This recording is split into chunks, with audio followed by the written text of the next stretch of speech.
کہے گا خیر نہیں یہ شر ہے، سنت نہیں یہ بدعت ہے، وَكُلُّ بِدْعَةٍ ضَلَالَةٍ۔ باقی کوئی ذریعہ، کوئی پیمانہ ہے ہی نہیں نیکی اور بدی میں، خیر و شر میں تمییز کرنے کے لیے، خیر و شر میں، حق و باطل میں، نیکی و بدی میں، حلال و حرام میں تمییز کر سکتا ہے۔ اللہ رب العزت نے انسان کے اندر یہ فطرت بھی ایک رکھ دی ہے۔ یہ تو آپ کو سمجھ آ گئی کہ اللہ رب العزت نے محض شر، خالص شر دنیا میں نہیں پیدا کیا۔ فطرت اللہ التی فطر الناس علیہا، فطرت وہ چیز ہے، فطرت وہ صلاحیت ہے، فطرت وہ جوہر ہے جس پر اللہ رب العزت نے انسان کی بنیاد رکھی، انسان کی تخلیق، کہ اس کائنات میں کوئی چیز بذات خود بری نہیں ہے، شر نہیں ہے، بلکہ اللہ اور اس کے رسول صلی اللہ علیہ وسلم کی تعلیم، آپ کی دی ہوئی ہدایات اور آپ کے احکام کی مخالفت کی وجہ سے وہ نیکی بدی بن جاتی ہے، سنت بدعت بن جاتی ہے،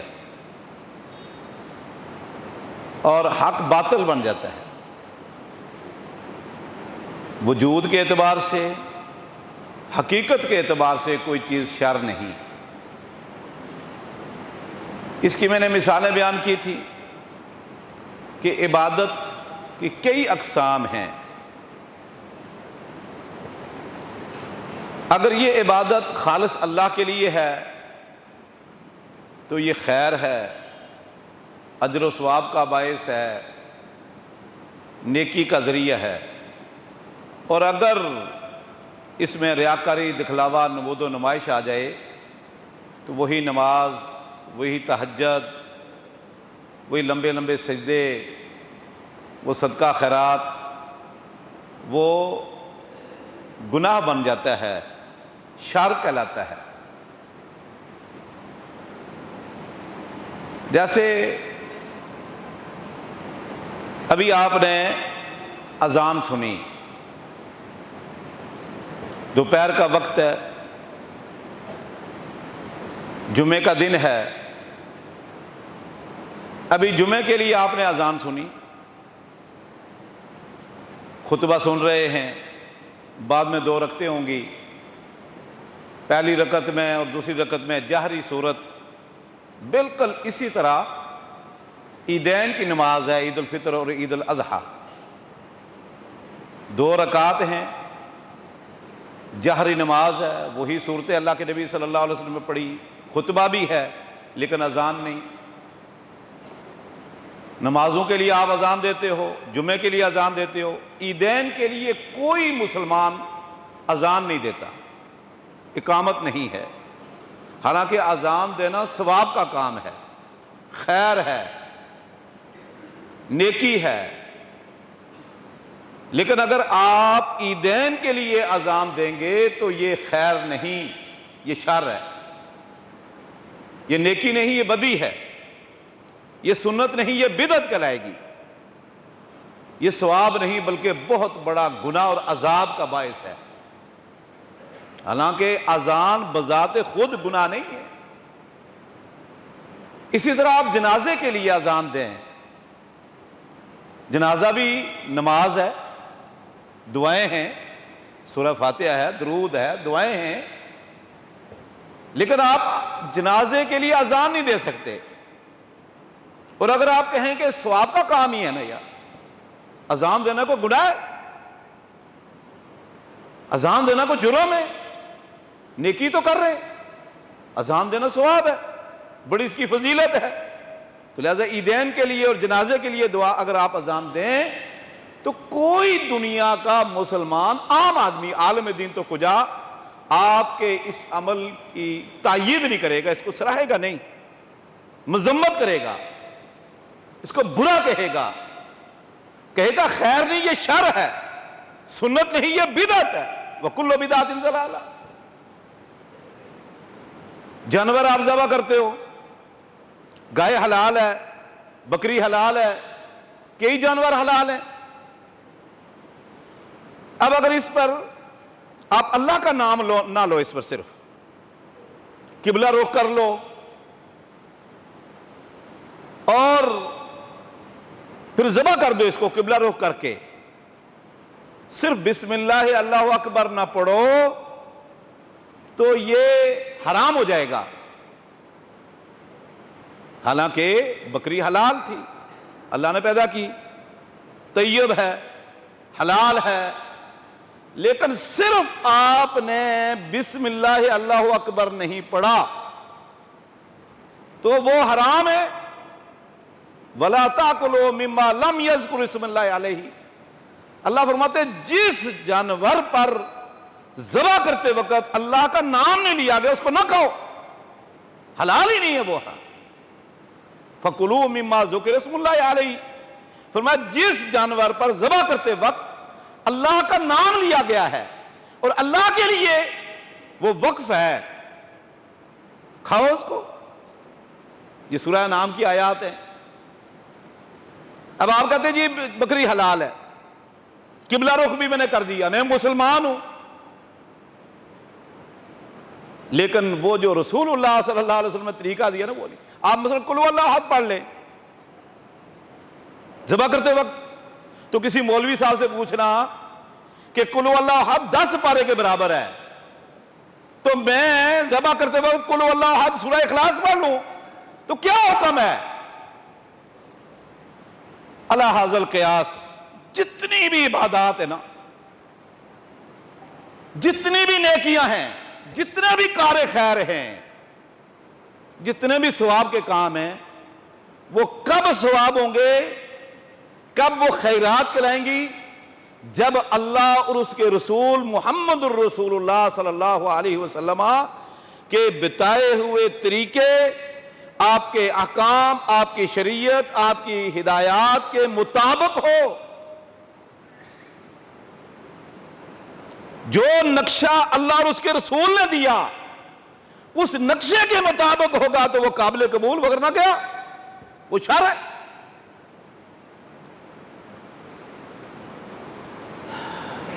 تو میرے بھائیوں، نیکی اور بدی اس کا پیمانہ اور کسوٹی اور معیار کیا ہے، میں انشاءاللہ یہ بیان کروں گا، لیکن پہلے اس کو یہ بات سمجھ لو کہ اس کائنات میں اللہ رب العزت نے کوئی چیز ایسی پیدا نہیں کی کہ جو سراسر شر ہو یا خیر سے خالی ہو یا فضول ہو، اس میں کوئی حکمت نہ ہو یا اس کا کوئی فائدہ نہ ہو۔ بات سمجھ آ رہی ہے؟ اس پوری کائنات میں 7 زمین 7 آسمان، اس سے باہر کچھ بھی نہیں، کیونکہ اللہ رب العزت حکیم ہے، علیم ہے، خبیر ہے، حی اور قیوم ہے۔ اس کا کوئی کام، کوئی فرمان حکمت سے خالی نہیں ہے۔ ذرہ بھی پیدا کیا تو حکمت ہے۔ ابلیس ہے، شیطان ہے، درندے ہیں، زہریلے جانور ہیں، حکمت ہے، حکمت سے خالی نہیں۔ اب آپ مکھی کی مثال لے لیں۔ اللہ کے نبی صلی اللہ علیہ وسلم نے فرمایا، بلوغ المرام میں بچے پڑھتے صحیح حدیث، فرمایا اگر مکھی آپ کے کوئی پینے کی چیز ہے، دودھ ہے، چائے ہے، پانی ہے، اس میں گر جائے، مایا چیز ہو، تو فرمایا اس کو ڈبو لو پہلے، پھر اس کو نکال کر پھینکو اور وہ چیز پی لو۔ کیوں؟ فرمایا مکھی کے ایک پر میں شفا ہے، ایک میں بیماری ہے۔ فَإِنَّ فِي أَحَدِ جَنَاحَيْهِ دَاءً وَفِي آخر شفاءً۔ فرمایا مکھی جب گرتی ہے نا کسی مایا چیز میں، انسان کے کھانے پینے والی چیز میں، تو شفا والا پر اوپر رکھتی ہے، بیماری والا پر نیچے رکھتی ہے۔ فرمایا آپ شفا والا پر بھی ڈبو دو اس کو، جو اوپر ہے اس کا، بیماری اور شفا دونوں برابر ہو گئی، پھر اس کو پی لو۔ یہ اللہ کے نبی صلی اللہ علیہ وسلم کا فرمان ہے، سائنس اس کی تائید کرتی ہے۔ اب اس میں بھی دیکھ لے اللہ رب العزت نے ایک پر میں بیماری رکھی ہے. یہ مچھر ہے نا, کئی مچھر ہیں نقصان دہ, کئی فائدہ مند ہے. انسان کے جسم میں جو جراثیم ہیں, کچھ جراثیم بیماری لگاتے ہیں اور کچھ جراثیم ان بیماریوں کو ختم کرتے ہیں. جب آپ کوئی میڈیسن استعمال کرتے ہیں سخت قسم کی, تو آپ کے سارے جراثیم مر جاتے ہیں, وہ شفا والے بھی مر جاتے ہیں. یہ وجہ کے بعد اوقات آدمی ٹھیک نہیں ہوتا. تو جو قدرتی چیز ہے ہم وہ استعمال چھوڑ دیتے ہیں. برحق کہنے کا مقصد یہ ہے کہ اللہ رب العزت نے کوئی چیز بے فائدہ, عبث, رائے گاں, بلا مقصد پیدا ہی نہیں کی.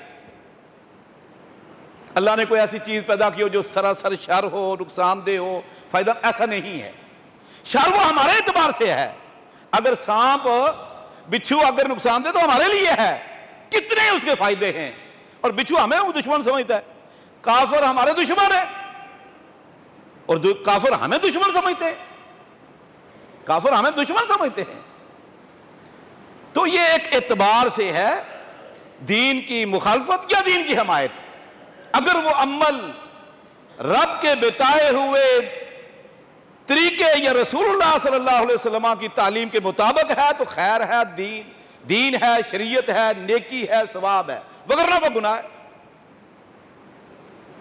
قول ہے, فعل ہے, اخلاق ہے, کردار ہے, حتیٰ کہ حلال و حرام کا بھی یہی مسئلہ ہے. یہ ہمارے امتحان کے لیے اللہ رب العزت نے یہ چیزیں رکھی ہیں. تو اب دیکھیں, میں اس کو مختصر کرتا ہوں. یہ تو آپ کو سمجھ آ گئی کہ اللہ رب العزت نے محض شر, خالص شر دنیا میں نہیں پیدا کیا. وہ ایک نسبت کے اعتبار سے, ہمارے ذہن کے اعتبار سے ہے, یا دین کی مخالفت کے اعتبار سے. اب کیا شر اور خیر میں اور آپ تمیز کر سکتے, پہچان کر سکتے ہیں؟ یا معاشرے میں کوئی ایسی کوئی کسوٹی, کوئی معیار ہے جس کے ذریعے خیر و شر میں, حق اور باطل میں, سچ اور جھوٹ میں, نیکی اور بدی میں, اچھائی اور برائی میں تمیز کریں, تفریق کریں, پہچان کریں کہ اچھائی کیا ہے, برائی کیا ہے؟ اس بارے میں اس وقت پوری دنیا میں جو انسان ہیں, دو ہی مخلوق ہیں جس کی طرف انبیاء آسمانی کتابیں آئیں, جن کو اللہ رب العزت نے شعور, فہم و فراست سے نوازا ہے, عقل سے, اور فکر و تدبر اور تفکر کی صلاحیت اللہ نے صرف انسان اور جن کو دی ہے, فرشتوں کے علاوہ. قرآن کریم میں اللہ رب العزت نے اکثر یہ فرمایا ہے, جہاں واقعات بیان فرمائے, یا احکام لعلکم تتدبرون تتفکرون تتذکرون, لعلہم یتفکرون, لعلہم یتدبرون, لعلہم یتذکرون. یہ تینوں صلاحیتیں اللہ نے انسان اور جن کو دی ہیں کہ وہ تدبر بھی کرتا ہے, وہ تفکر بھی کرتا ہے, وہ تذکر بھی کرتا ہے, نصیحت بھی حاصل کرتا ہے, سبق بھی حاصل کرتا ہے, کسی چیز سے نتائج حاصل کرتا ہے. ایک کچھ لوگوں کا خیال ہے کہ نیکی اور برائی جانچنے, پرکھنے, معلوم کرنے کا واحد ذریعہ اور پیمانہ وحی الہی ہے, صرف وحی الہی ہے. قرآن اور حدیث, یا نبی کریم صلی اللہ علیہ وسلم سے پہلے جو لوگ آئے, اللہ کی بات یا ان کے نبی کی بات, کیونکہ نبی کی بات اللہ کی بات ہوتی ہے, نبی اللہ کا شاگرد ہوتا ہے. تو کچھ لوگوں کا یہ خیال اس وقت موجود ہے, الہاد کی کئی شکلیں ہیں, انشاءاللہ وہ آ رہی ہیں, کہ صرف وحی الہی ہے بس, باقی کوئی ذریعہ, کوئی پیمانہ ہے ہی نہیں نیکی اور بدی میں, خیر اور شر میں تمییز کرنے کے لیے. کچھ لوگوں کا خیال ہے کہ نیکی اور بدی میں, خیر اور شر میں تمییز, تفریق اور اس کی پہچان کا ذریعہ اور وسیلہ انسان کی عقل ہے. اب وہ بھی قرآن کریم سے دلیلیں نکالتے ہیں, حدیث سے بھی نکالتے ہیں, سائنس سے بھی ہے, دنیا کی ٹیکنالوجی اور بے شمار معاشرے سے مثالیں دیتے ہیں کہ عقل کے بل بوتے پر انسان خیر و شر میں, حق و باطل میں, نیکی و بدی میں، حلال و حرام میں تمیز کر سکتا ہے۔ ایک قول یہ ہے۔ کچھ لوگوں کا کہنا ہے کہ نہیں، نہ صرف وحی الہی ہے، نہ صرف انسان کی یا جن کی عقل ہے، بلکہ یہ وحی الہی اور عقل کے مجموعے کا نام ہے۔ سمجھ آ رہی ہے؟ میں نے پہلے کہا تھا پچھلے جمعے، اصل میں مجھ سے بہت سارے لوگوں نے پوچھا، اس وقت کئی چیزیں پھیل رہی ہیں، میں ان کی طرف آؤں گا انشاءاللہ۔ یہ سبق ذرا مشکل ہے کہ نہ صرف وحی ہے خیر و شر کی پہچان کا ذریعہ اور وسیلہ، اور نہ ہی عقل کوئی معیار و کسوٹی ہے خیر و شر میں تفریق اور پہچان کا ذریعہ، بلکہ وحی الہی اور انسان کی عقل دونوں ہیں۔ اور قرآن کریم بھرا پڑا ہے، اور اللہ کے نبی صلی اللہ علیہ وسلم کی احادیث اور حقائق بھرا پڑا ہے۔ قرآن کریم میں ایک چھوٹی سی سورت ہے 30ویں پارے میں، سورہ شمس، تقریباً 1 درجن کے قریب اللہ رب العزت نے قسمیں کھائی ہیں۔ اگر آپ کہنا والشمس وضحاہا، سورج کی قسم، اس کی روشنی کی قسم، چاند کی قسم، سورج دن رات، سورج چاند ستارے بے شمار، آخر میں اللہ نے قسم کیا کھائی؟ وَنَفْسٍ وَمَا سَوَّاهَا، انسان کے نفس کی قسم، نفس کی قسم، وَمَا سَوَّاهَا، اس کی سیٹنگ، اس کی بناوٹ، اس کی قسم، وَنَفْسٍ وَمَا سَوَّاهَا فَأَلْهَمَهَا فُجُورَهَا وَتَقْوَاهَا۔ اللہ خود فرماتے ہیں کئی قسمیں کھانے کے بعد کہ میں نے انسان کے نفس کی بھی قسم، اس کی بناوٹ اور تخلیق کی بھی قسم، کہ اللہ رب العزت نے الہام کیا ہے انسان کے نفس کی طرف، وحی کی ہے۔ فَأَلْهَمَهَا فُجُورَهَا، اس نفس کے لیے، اس دل کے لیے، اس انسان کے لیے کون سی چیزیں فسق و فجور کا باعث ہیں، کون سی نقصان دہ ہیں، ضرر رساں ہیں، اس کے لیے تباہ کن ہلاکت خیز ہیں، الہمہا، اللہ نے الہام کر دیا ہے۔ وتقواہا، کون سی چیزیں اس کے تقوی کا، اس کی طہارت کا، اس کی پاکیزگی کا، گناہوں سے بچنے کا سبب ہیں، خیر اور شر میں تفریق کا سبب کون سی چیزیں ہیں، اللہ نے الہام کر دیا ہے۔ الہمہا فجورہا وتقواہا، قد افلح من زکاہا وقد خاب من دساہا۔ یہ آخر میں سرٹیفکیٹ ہے، قسمیں کھائیں نفس کی، اس کی بناوٹ کی، سیٹنگ کی، اور پھر فرمایا انسان تو یہ سمجھنا نہ سمجھنا ہم نے تجھے پیدا کر کے چھوڑ دیا ہے ایسے ہی بغیر کسی رہنمائی کے، بغیر کسی ہدایت کے، بغیر کسی روشنی کے ایسے چھوڑ دیا ہے؟ نہیں، فَأَلْهَمَهَا فُجُورَهَا وَتَقْوَاهَا، تیرے نفس کے لیے نقصان دہ چیزیں کیا ہیں، فسق و فجور کا باعث برائی، باطل، حرام کیا ہیں، اللہ نے وحی کر دی ہے، فسق و فجور کا سبب بننے والی چیزیں بھی، اور اس کے لیے فائدہ مند خیر کا سبب وہ بھی اللہ نے بیان کر دی ہے، الہام کر دی ہے اس کی طرف، وحی کر دی ہے اس نفس کی طرف۔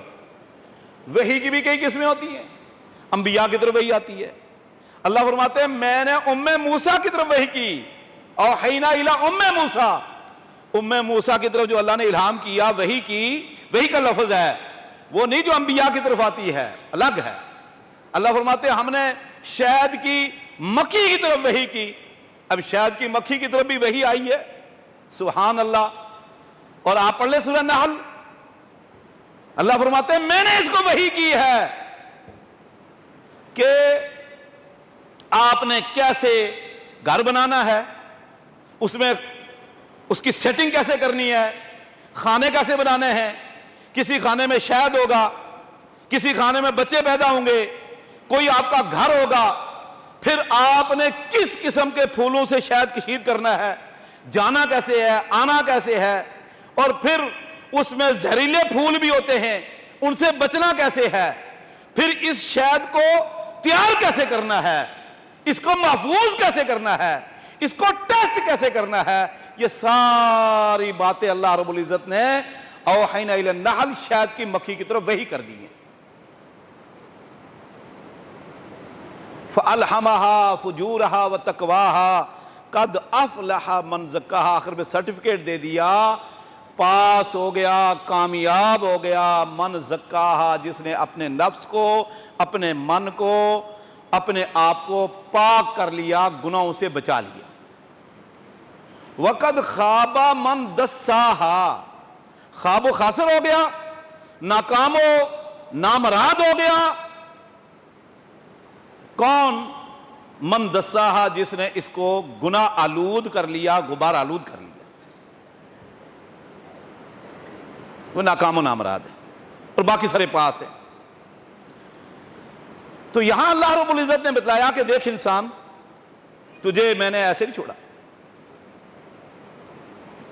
تیری رہنمائی کی ہر دور میں۔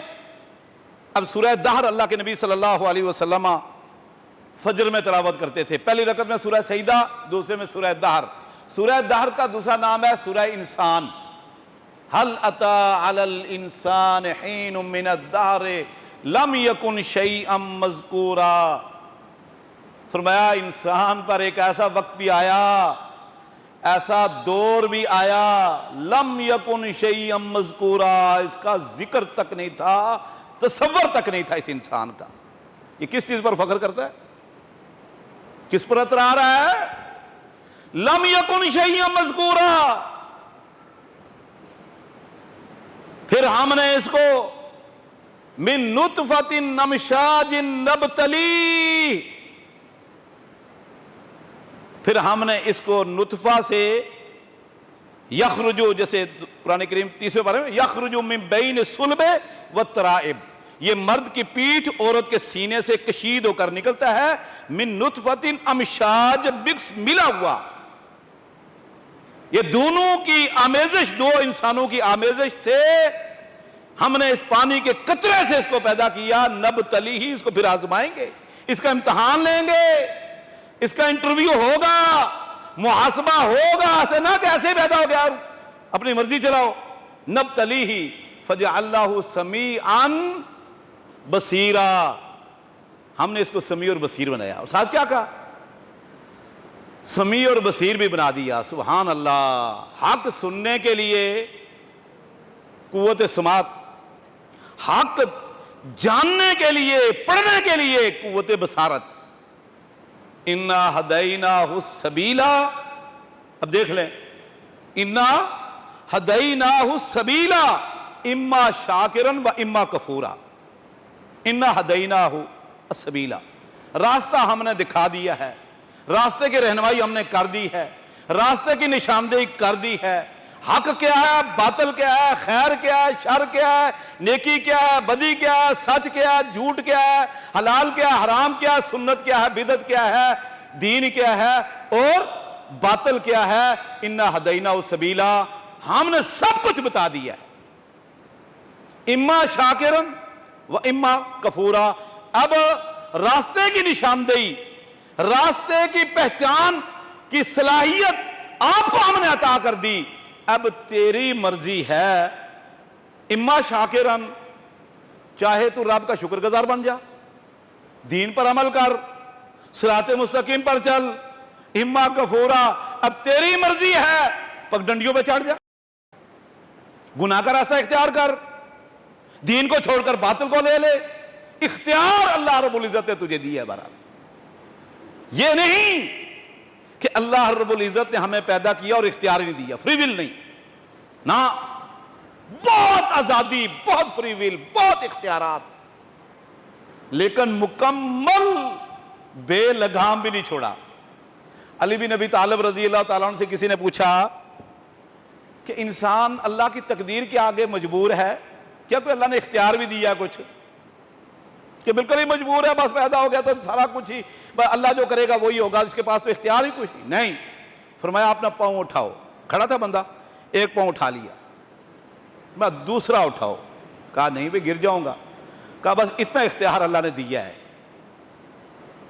جسم کا ایک حصہ تیرے اختیار میں ہے، ایک پاؤں اٹھا لیا نا، اب یہ تھا تیرا اختیار ہے، دوسرا نہیں اٹھا سکتا۔ رب نے نہ ہمیں مجبور محض کیا ہے کہ تقدیر کے آگے، اللہ کے فیصلے کے آگے مجبور، شریعت کے آگے مجبور ہو جائے، نہ، اور نہ ہی اللہ رب العزت نے ہمیں بالکل بے لگام شتر مہار چھوڑ دیا، نہ۔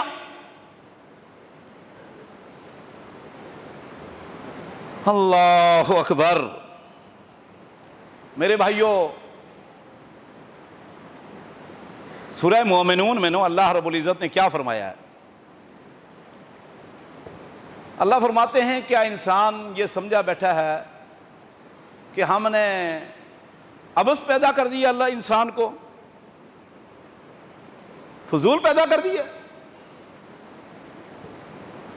کئی جگہ پر قرآن کریم میں اللہ نے فرمایا وَمَا خَلَقْنَا السَّمَاوَاتِ وَالْأَرْضَ لَاعِبًا لَاعِبِينَ، کئی لفظ ہیں، زمین اور آسمان، وما بینہما، جو کچھ اس کے درمیان ہے، جو کچھ ان دونوں کے درمیان ہے یا ان کے اندر ہے، ہم نے بلا مقصد پیدا نہیں کیا، عبث بغیر فائدے کے پیدا نہیں کیا، قطعاً نہیں، کوئی نہ کوئی فائدہ ہے۔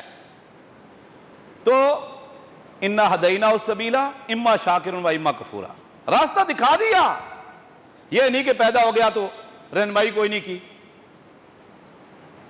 نہیں، رہنمائی کر دی، اِنَّا هَدَيْنَاهُ السَّبِيلَ، حق دکھا دیا، دین دکھا دیا، عقل بھی دے دی، فہم و فراست سے نوازا، اور جیتا جاگتا دل بھی رکھا، اور پھر اللہ رب العزت نے اس کی رہنمائی کے لیے ہر دور میں اسی انسانوں میں سے، ان کی نسل میں سے، ان کی جنس میں سے، ان کی بولی بولنے والا، ان کے مسائل سے آگاہ، ان کے نفع نقصان کو سمجھنے والا، ان کی بیماریوں کو سمجھنے والا، انہی میں سے نبی منتخب کیا، اس نبی پر کتابیں اتاری ہیں، ہر دور اور قیامت تک کے لیے اللہ رب العزت یہ سلسلہ جاری رکھا۔ اب چونکہ اللہ کے نبی صلی اللہ علیہ وسلم کے بعد دنیا کا اینڈ ہے، اختتام ہے، اس لیے اللہ رب العزت نے اپنے آخری نبی پر جو کتاب اتاری، اس کی حفاظت کا ایسا انتظام کیا قیامت تک کے لیے۔ اس میں اللہ نے اپنے کلام میں اور نبی کے کلام، قول اور فعل میں اس کی حفاظت ایسی کی کہ ایک حرف، ایک نقطہ کی بھی تبدیلی آج تک نہیں ہو سکی اور قیامت تک نہیں ہوگی۔ تو رہنمائی اللہ نے کی ہے۔ اور اسی طرح 30ویں پارے میں ایک چھوٹی سورت ہے سورہ بلد، وہاں بھی اللہ رب العزت نے کئی چیزوں کا، انسان کی تخلیق وغیرہ کا تذکرہ کیا نا، أَلَمْ نَجْعَلْ لَهُ عَيْنَيْنِ وَلِسَانًا وَشَفَتَيْنِ فَهَدَيْنَاهُ النَّجْدَيْنِ، فرمایا اے انسان تو غور تو کر، ذرا تدبر تو کر، أَلَمْ نَجْعَلْ لَهُ عَيْنَيْنِ، تجھے یہ بصارت والی دو آنکھیں عطا نہیں کی، وَلِسَانًا، یہ اپنے تیرے ضمیر کا مترجم، یہ گوشت کا لوتھڑا بہترین زبان، وشفتین، یہ دو ہونٹ تجھے عطا کیے، اور پھر فہدیناہ النجدین، فرمایا ہم نے نجدین کی طرف اس کی رہنمائی بھی کی ہے۔ صرف یہ نہیں کہ انسان کو پیدا کر دیا، آنکھیں دے دی، زبان دے دی، ہونٹ دے دیے، کان دے دیے، دل دماغ دے دیا، پھر تیری مرضی ہے، نہیں، وَهَدَيْنَاهُ النَّجْدَيْنِ۔ اب نجدین کی تفسیر آپ پڑھیں تو بہت ساری چیزیں ہیں۔ کچھ لوگوں نے نجدین کی تفسیر میں لکھا ہے کہ اسے مراد ہے کہ ہر پیدا ہونے والی چیز کے دودھ، خوراک کا انتظام اور اس کی رہنمائی، یہ بھی نجدین ہے۔ عورت کے سینے کی طرف اللہ نے رہنمائی کی ہے بچے کی۔ اب بکری کا بچہ پیدا ہوتا ہے نا، ہم نے خود دیکھا ہے، بکری کے یہاں بچہ پیدا ہوا، گائے کا بچہ پیدا ہوا، وہ اٹھنے کی کوشش کرتا ہے، پھر گرتا ہے، پھر اٹھتا ہے، پھر گرتا ہے، پھر آخر کھڑا ہو جاتا ہے۔ اب کھڑا ہونے کے بعد کیا کرتا ہے؟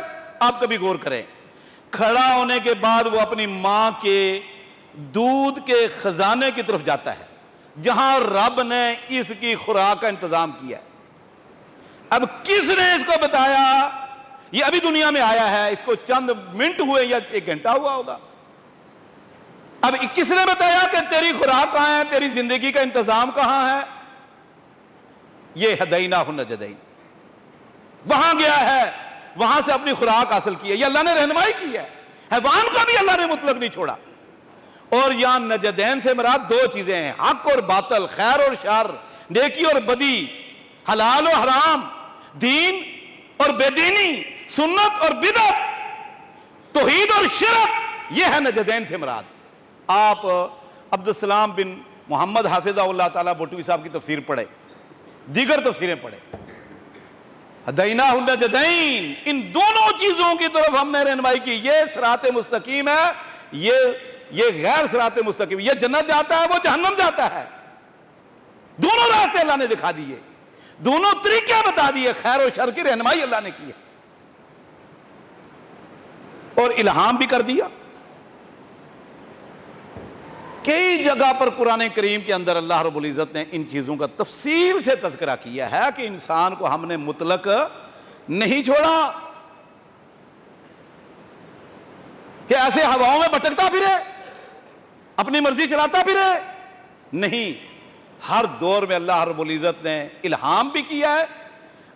ایک ہے آسمانی کتابیں، ایک ہے انبیاء کی طرف وحی، یہ الگ ہے، ایک اس سے ہٹ کر اللہ رب العزت نے الہام کیا ہے، اور پھر اللہ رب العزت نے انسان کے اندر یہ فطرت بھی ایک رکھ دی ہے، فطرت ہے جو انسان کی عقل ہے نا، فطرت سلیمہ، عقل سلیم، یہ بھی ایک کسوٹی، ایک معیار ہے وحی کے ساتھ ساتھ۔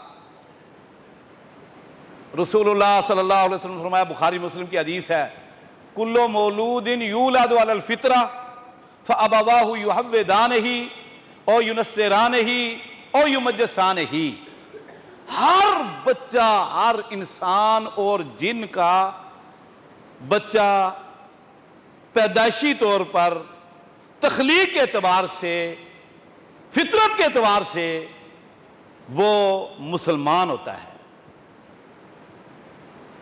موحد ہوتا ہے، سنت پر ہوتا ہے، اس کو نیکی سے محبت ہوتی ہے، سنت سے محبت ہوتی ہے، اللہ اور اس کے رسول کی محبت اس کی پیدائش کے وقت اللہ نے اس کے دل میں رکھ دی تھی۔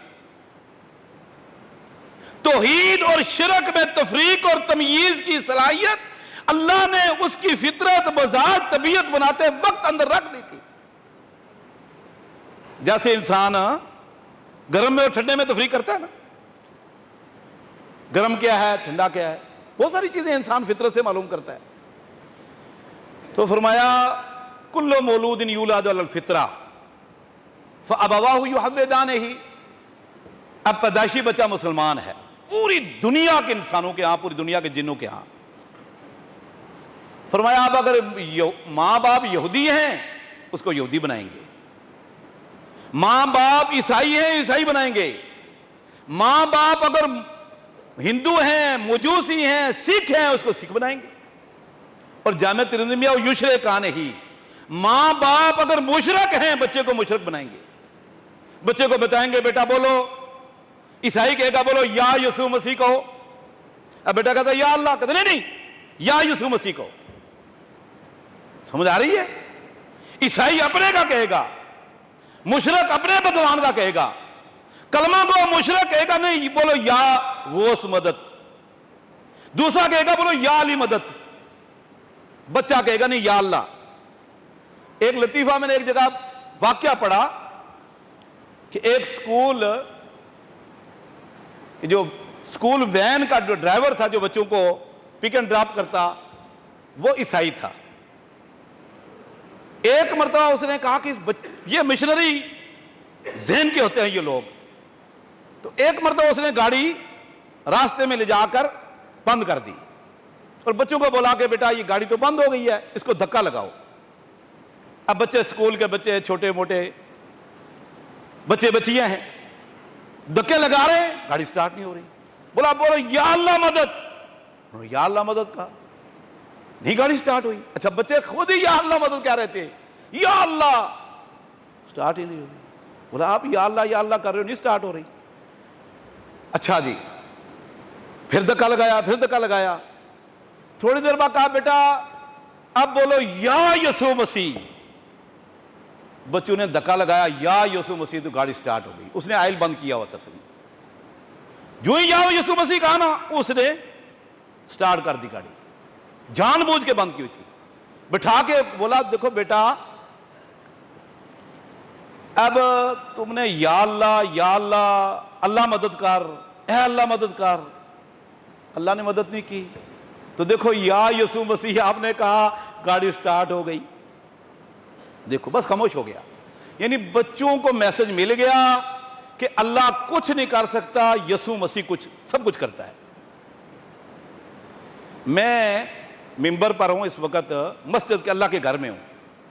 میں پاکستان کے اندر چھپی ہوئی کتابیں، مسلمان کلمہ گو مولوی کی لکھی ہوئی کتاب میں آپ کو دکھا سکتا ہوں، جس میں انہوں نے لکھا ہے کہ ایک آدمی کسی عالم دین کی گفتگو سن رہا تھا کہ دریا کراس کرو، نہر کراس کرو، تو فلاں کا نام لو تو پار ہو جاؤ گے. تو ایک مرتبہ